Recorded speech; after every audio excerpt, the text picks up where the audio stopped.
Exposição, ela reúne trabalhos feitos nos últimos 4 anos, trabalhos selecionados por mim e pelo Paulo Miada.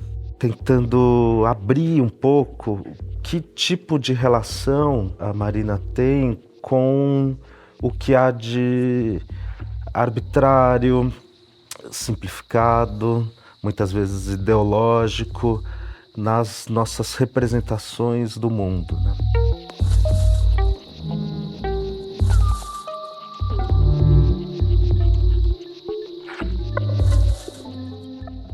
As obras que estão aqui, elas formam uma espécie de constelação. Tem uma tela contando uma historinha, outra tela apalpando uma imagem com um sutil movimento, um grande painel que, de longe, nesse tipo de espaço, poderia parecer assim, um painel da sala da ONU, para aí depois entrar num ritmo mais seguido, que vai se adensando até você se ver cercado pelo universo das obras da Marina. Anos atrás, ainda antes de ter GPS, né, esse mapa contínuo que a gente é sempre, né, o centro do mundo. Antes disso, né, o uso de mapa mesmo, assim, que eu tive essa experiência analógica. E eu acho que isso marca muito, né, assim, de tentar abrir esse desenho e ter uma relativa sensação de ordem, por ter numa folha né, um espaço de uma cidade inteira, desse lugar onde a gente está, através de um desenho. Os mapas têm intenção. Uma expressão visual com desígnio é desenho. Então todo mapa é desenho. No caso, um desenho altamente codificado, padronizado, que não pertence igualmente a todas as partes, que tem donos.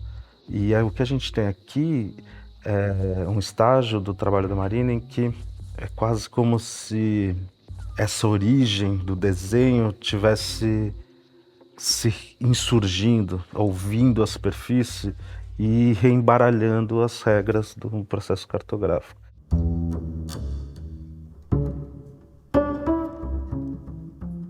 Na chegada, uma obra que nos lembra de uma espécie de definição indefinível, que é a definição do sertão. O sertão é uma invenção, mas o sertanejo existe. O sertão não é lugar nenhum, mas ele está. E a gente tem um mapa em que a área delimitável, fabricável para se contornar onde está o sertão, ela é uma ausência e ela aparece projetada como sombra transbordante. Tem trabalhos em vídeo.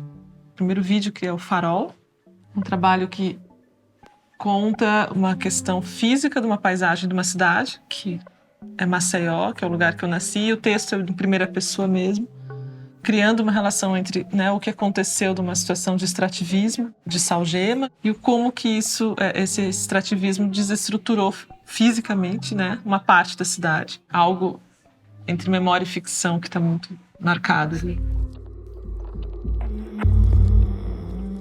Depois a gente abre a lente, vai por macro, para a escala do globo. Essa representação que tem um lado lúdico, magnético, né? Toda criança tende a ter algum tipo de fascinação pelo globo, porque é como se ele levasse algo que nos transborda absolutamente para a escala de algo que cabe nas nossas mãos. 50.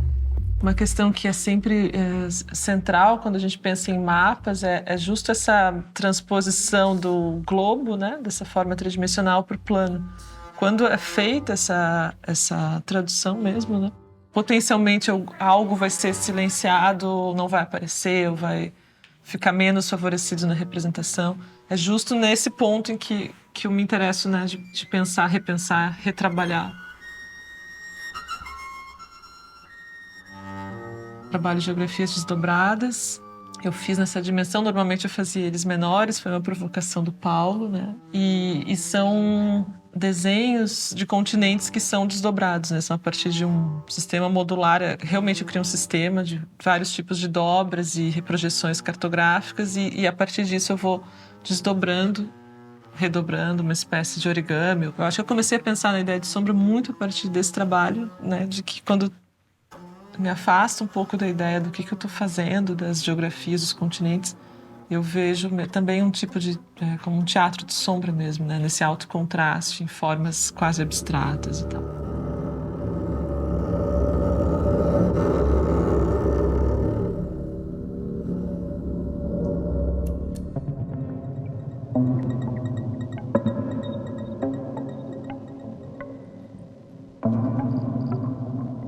Não se trata de um trabalho que está necessariamente comentando aspectos muito específicos da história, mas criando um cenário aberto, uma forma aberta, para que o público complete ou continue esse processo de projeção. Às vezes desejo, às vezes jogo, às vezes fabulação, às vezes irreverência, às vezes subversão. Então, nessas obras em que você não tem uma história específica a ser, digamos, lida ou descoberta, mas você tem uma abertura de partitura, de tabuleiro, é o visitante que vai estar convidado a continuar mentalmente e perceptualmente elaborando sobre por que as coisas estão assim, assado, o que acontece nesse encontro, a que dobras eu atribuo um sentido de destruição, a que dobras eu atribuo um sentido de afeto e assim por diante.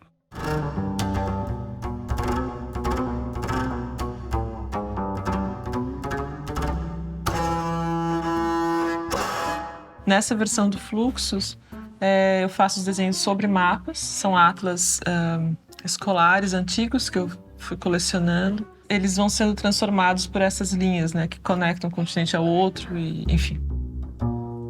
Provavelmente o primeiro mapa foi alguém falando, para chegar lá você faz assim, né, essa espécie de linha abstrata projetada, e a gente continua fazendo isso com mapas a todo momento. E esse tipo de anotação é levada para a sua versão mais assertiva, a tal ponto de que ela quase engole as cartografias que estão por trás dela. A gente precisa ir nas bordinhas, nas frestas, para tentar identificar, primeiro, que se tratam de mapas e talvez alguma pista de que pedaço do mundo, de que tipo de mapa está em cena.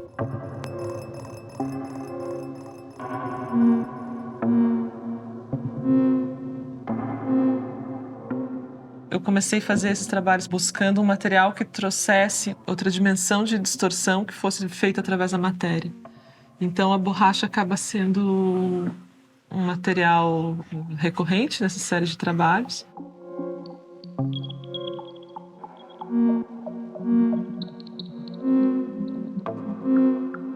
A ideia da Pangeia é que uma teoria de que, né, defende que os continentes todos já foram uma forma única e que depois foram se separando, e acho que explica um pouco o que é o trabalho. Eu vou remontando, né, os continentes em uma outra configuração.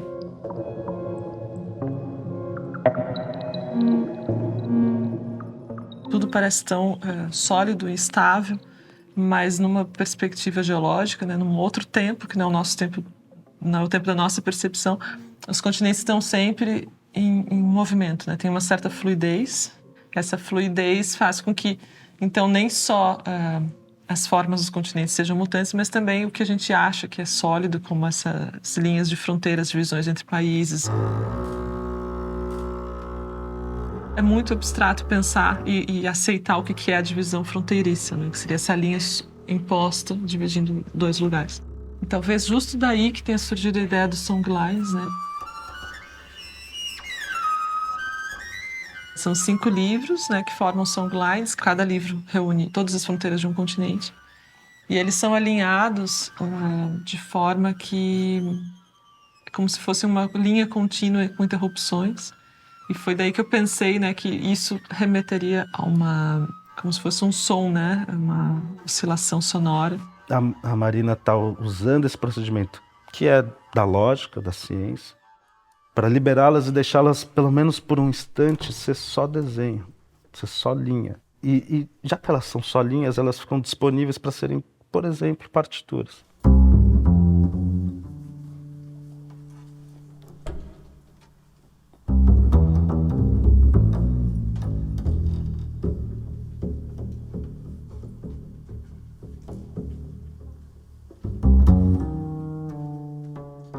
Então, esse trabalho eu convidei o Marcelo Cabral para fazer a interpretação das fronteiras em música ainda em 2019.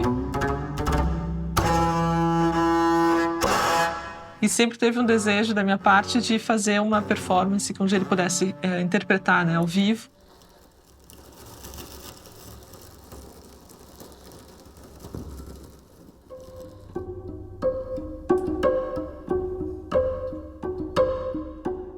E esse registro depois vai fazer parte da exposição.